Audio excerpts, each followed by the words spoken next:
Donc, première astuce, il ne faut pas vous concentrer sur le chiffre d'affaires. Ce n'est pas l'élément le plus important lorsqu'on parle de marketing. C'est pour ça que vous allez voir des entreprises qui font du marketing et vous vous posez la question, mais qu'est-ce qu'elles gagnent à faire ça? Parce que vous ne voyez pas directement comment est-ce qu'elles gagnent de l'argent. Mais vous voyez comment l'entreprise investit beaucoup d'argent et vous vous dites, mais l'entreprise s'y investit autant d'argent pour faire ça, pourquoi? Alors que ça ne rapporte pas de l'argent directement. Moi, je veux le cash. Eux, ils dépensent l'argent. Je vais vous prendre un exemple. Lorsqu'une entreprise comme MTN décide de subventionner l'Elite One, c'est pourquoi? C'est parce que quand les joueurs finissent de jouer, ils achètent des puces. Ou ils achètent des forfaits Internet. Il y a la notoriété. Il y a la visibilité. Il y a l'influence. Vous voyez que là, l'objectif n'est pas de faire un chiffre d'affaires après chaque match. L'objectif, c'est sur le très long terme, avec ses différentes valeurs, la notoriété, la visibilité, l'image. Ça veut dire que toutes les entreprises n'ont pas le même objectif marketing. Donc, ce n'est pas parce que MTN fait ça que vous aussi, vous allez aller subventionner un match ou une compétition. Votre argent va finir et vous allez faire faillite. Vous n'avez pas les mêmes difficultés, vous ne faites pas face aux mêmes réalités. Donc, ça veut dire que pour concevoir un plan marketing d'une entreprise, la première chose, c'est d'identifier la spécificité de cette entreprise-là. Et quand on parle de spécificité, il y a beaucoup de facteurs qui entrent en jeu. Il y a le type d'entreprise en termes, par exemple, de chiffre d'affaires. On va parler de moyennes entreprises, on va parler de grandes entreprises, on va parler de petites entreprises, de très petites entreprises. Ça dépend de votre chiffre. On va parler des entreprises en fonction du type de produits ou de services qui sont vendus ou qui sont proposés. On va parler même de l'entreprise en fonction de l'environnement dans lequel l'entreprise exerce son activité. Parce qu'une entreprise qui exerce dans un environnement musulman, sur le plan de l'obédience religieuse, et une entreprise qui exerce dans un environnement chrétien, ce n'est pas la même chose. Ça veut dire qu'on ne va pas mettre en place les mêmes stratégies marketing. Donc, première étape et première question que vous devez vous poser. 1. Mon entreprise fait dans quel domaine?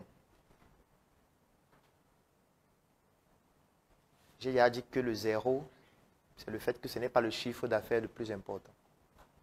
La preuve, c'est qu'il y a des entreprises qui ne gagnent pas d'argent, mais qui continuent d'exister, qui continuent de dépenser, qui continuent d'investir. Pour vous, vous allez penser que ce n'est pas logique, pourtant, en fonction de leurs objectifs, c'est très logique, c'est même très pertinent, même très important.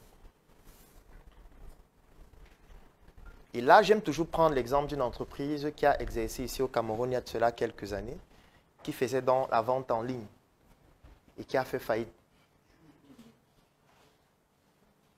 Mais en fait, je n'ai pas précisé, je n'ai pas donné la bonne expression. Qui a choisi de fermer. Parce que choisir de fermer et faire faillite, ce n'est pas la même chose. Est-ce que vous savez qu'une entreprise peut avoir un objectif sur la durée? Ça veut dire qu'une entreprise peut exister uniquement pour 2 ans. Et après les 2 ans, dès que l'objectif est atteint, l'entreprise ferme. Parce que comme vous voyez souvent, on fait les statuts et tout, on dit que l'entreprise existe 99 ans, renouvelable, machin et tout. On peut aussi dire que l'entreprise existe 1 an. On peut aussi dire que l'entreprise va exister 6 mois. On peut aussi dire que l'entreprise va exister 1 mois. Et après les 1 mois, on ferme l'entreprise, puisque l'entreprise a atteint son objectif. Dernièrement, ici, je faisais une formation dont le thème, c'était créer, développer et revendre une entreprise. Je peux décider de mettre sur pied une entreprise en 2020. Je la développe en 10 mois, 12 mois, 2 ans. Après, je la revends. Les gens auront l'impression qu'on a fait faillite, pourtant non. C'était ça l'objectif. Ça veut dire que même le marketing qu'on fait sera orienté en fonction de quoi? De l'objectif qu'on veut atteindre. Voilà un autre critère que vous devez évaluer. Quel est mon objectif? Est-ce que j'ai créé mon entreprise parce que je veux gagner de l'argent? Est-ce que j'ai créé mon entreprise parce que je veux apporter une solution par rapport à un problème précis qui me gêne déjà moi-même ou alors qui gêne des personnes que je connais? Est-ce que j'ai créé mon entreprise parce que je veux me faire connaître? Est-ce que j'ai créé mon entreprise parce que je voudrais masquer une autre activité que je fais? Bien sûr. On peut créer une entreprise pour blanchir de l'argent. Et une entreprise pareille n'aura pas le même plan marketing qu'une entreprise qui souhaite gagner de l'argent avec son activité. Ce n'est pas la même chose. Parce que je peux créer mon entreprise parce que je me rends compte que si je me lève un matin et directement on me voit avec une grosse voiture, une grosse maison, je suis au bar tous les soirs, je bois les gros champagnes, on va dire, mais celui-ci, il fait quoi? Non, on ne le voit jamais travailler. Comment il fait pour avoir l'argent? Donc du coup, comme je ne veux pas que les gens se posent cette question, je crée une entreprise. Je me lève chaque matin, je m'en vais au bureau, même s'il ne fait rien. Je me filme au bureau assis en train de signer les dossiers. Je poste en ligne chaque jour comment le travail est dur. Après, samedi soir, je dis, le réconfort vient après le travail. Et une bouteille de 300 000 devant la table. Les gens disent, non, ce gars, il travaille trop. Hey, non, ce gars, c'est respectable ce qu'il fait. Oui. Quelqu'un d'autre qui te voit faire ça, il se dit, certainement ton activité fonctionne. Et il se lance dans ton activité. Il prend toutes ses économies. Il avait épargné même pendant 10 ans. 7 millions. Il dit que non, comme le gars l'a fait le truc, ça doit marcher. Il met tout son argent dedans. Un an plus tard, la lecture de l'heure. Il ferme avec fracas. Les dettes de peut-être 100 millions. Et la question qui va se poser, mais comment il fait? Ou peut-être c'est moi qui suis malchanceux. Ou peut-être lui, il a des techniques marketing que moi, je n'ai pas. Il faut que je m'en vais le rencontrer. Il doit m'expliquer un peu comment il fait. Et quand tu le rencontres, il dit c'est la persévérance. Il faut croire en toi. Il te fait un bon cours de développement personnel pendant 1 heure. Et tu crois encore en toi, tu peux encore t'endetter. Tu relances le même business en te disant certainement que c'est parce que tu ne croyais pas suffisamment en toi que ça ne marchait pas. Tu tapes encore poteau, comme les Ivoiriens disent. Quand tu tapes poteau une deuxième fois, une troisième fois, tu te dis peut-être c'est pas fait pour moi ce truc. Alors que lui vient d'ouvrir la deuxième agence.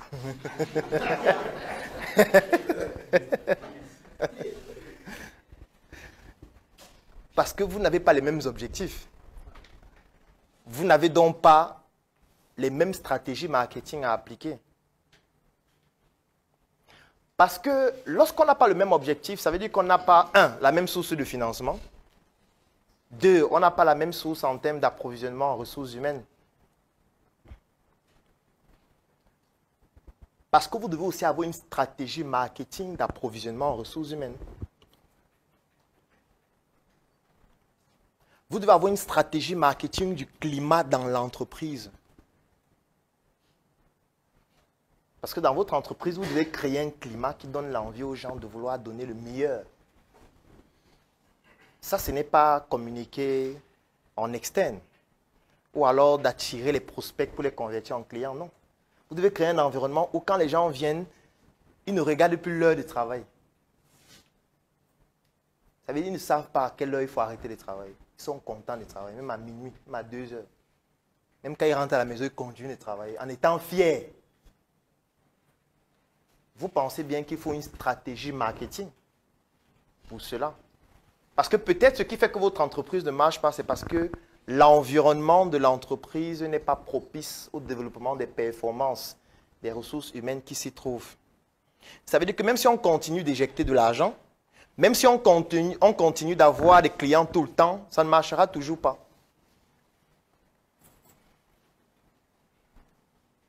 Parce que l'environnement n'est pas... J'offre 3 mois d'accompagnement sur mesure gratuitement à tous les membres de la Startup Academy.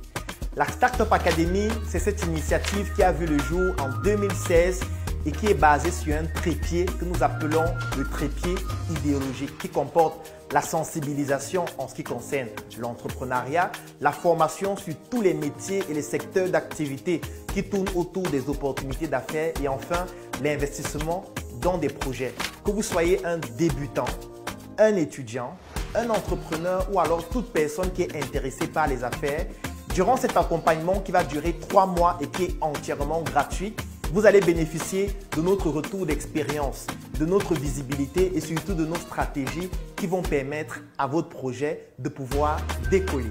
Je vais laisser un lien dans la description de cette vidéo et en commentaire.